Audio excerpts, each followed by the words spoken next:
Assalamualaikum warahmatullahi wabarakatuh. Salam guru penggerak. Perkenalkan, nama saya Gianurma Eka Hasta Novarina SPD. Saya adalah calon guru penggerak angkatan 5 dari Kabupaten Trenggalek, Jawa Timur. Di sini saya akan memaparkan kesimpulan dan refleksi pemikiran dari Ki Hajar Dewantara dari tugas koneksi antar materi modul 1. Merefleksi diri saya dari 3 pertanyaan berikut. Yang pertama adalah, apa yang saya percaya tentang murid dan pembelajaran di kelas sebelum saya mempelajari modul 1.1? 2. Apa yang berubah dari pemikiran atau perilaku saya setelah mempelajari modul ini? 3. Apa yang dapat segera saya terapkan lebih baik agar kelas saya mencerminkan pemikiran Ki Hajar Dewantara? Dalam pembelajaran sebelum mempelajari modul 1.1 antara lain 1. Masih cenderung teacher-centered learning, di mana saya masih memberikan penjelasan terlebih dahulu kepada siswa, kemudian meminta siswa untuk mengerjakan tugas. Kegiatan ini lebih berfokus pada keaktifan guru, dan siswa itu hanya menerima informasi, sehingga membuat siswa kurang mampu menemukan jawaban secara mandiri terhadap masalah yang saya berikan. Hal ini saya lakukan juga karena siswa kurang memiliki motivasi belajar. Yang kedua adalah terfokus pada aspek kognitif saja, di mana pembelajaran terfokus pada ketercapaian materi dan KKM saja sehingga kurang mengintegrasikan afektif dan psikomotorik. Yang ketiga adalah motivasi belajar siswa kurang dan pasif. Pendidik harus memperhatikan pula kondisi lapangan di mana presentasi motivasi belajar siswa sangat penting diketahui oleh pendidik yang bertujuan untuk memberikan stimulus positif bagi siswa untuk berpikir sehingga lebih aktif mewujudkan mimpinya. Yang keempat adalah kurang memahami karakteristik masing siswa. Saya memang kurang dekat dengan siswa dan keluarganya di luar jam pembelajaran. Dengan mengenal karakteristik anak usia dini ini, pendidik menjadi paham bagaimana cara membimbing siswa untuk tumbuh menjadi pribadi yang berbudi pekerti luhur.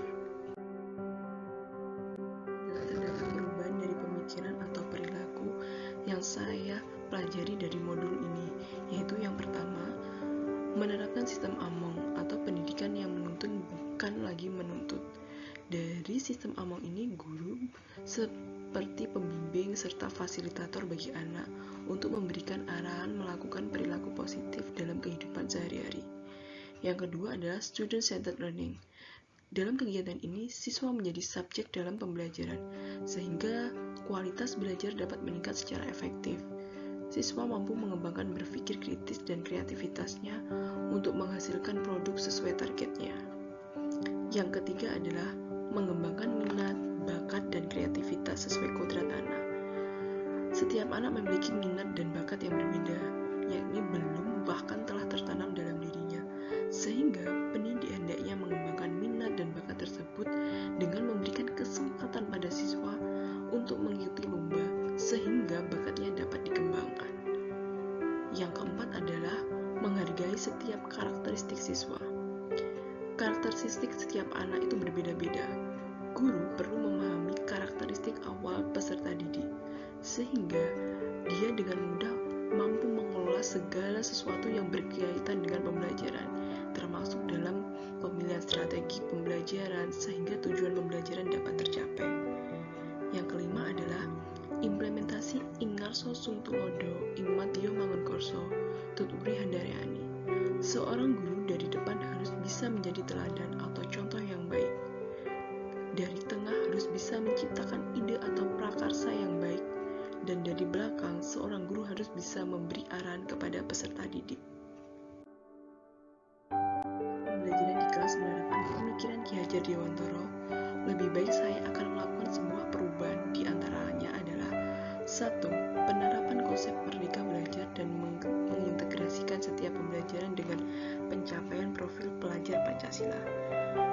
Dalam konsep merdeka belajar ini, proses pembelajaran sesuai dengan kebutuhan peserta didik, disesuaikan dengan gaya belajar, potensi, serta minat siswa yang beragam. Dari kurikulum ini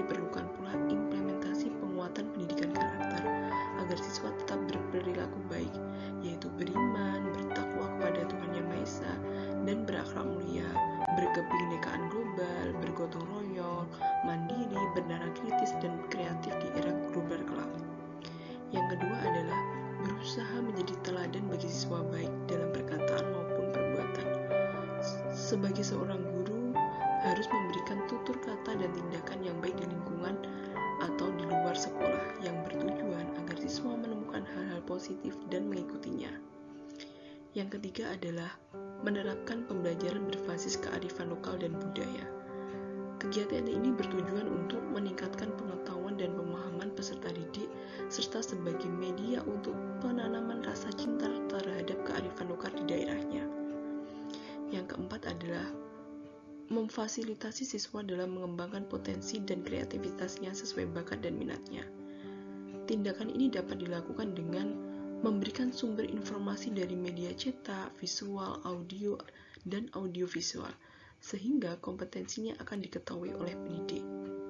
Serta yang kelima adalah menerapkan sistem pembelajaran abad 21, yaitu critical thinking, creativity, communication, dan collaboration. Memang di era milenial ini, pembelajaran tidak hanya berpusat pada kemampuan kognitif, tetapi juga mencakup sejumlah keterampilan personal dan sosial. Dengan memerdekakan anak, mereka dapat berpikir kritis dan berkolaborasi atau berdiskusi. Anak dapat menghargai pendapat orang lain dan bisa menghasilkan suatu produk bersama dari kreativitas mereka tanpa adanya paksaan. Yang tadi adalah pemaparan tentang koneksi antar materi modul 1. Terima kasih atas perhatiannya. Maaf jika ada salah kata. Wassalamualaikum warahmatullahi wabarakatuh.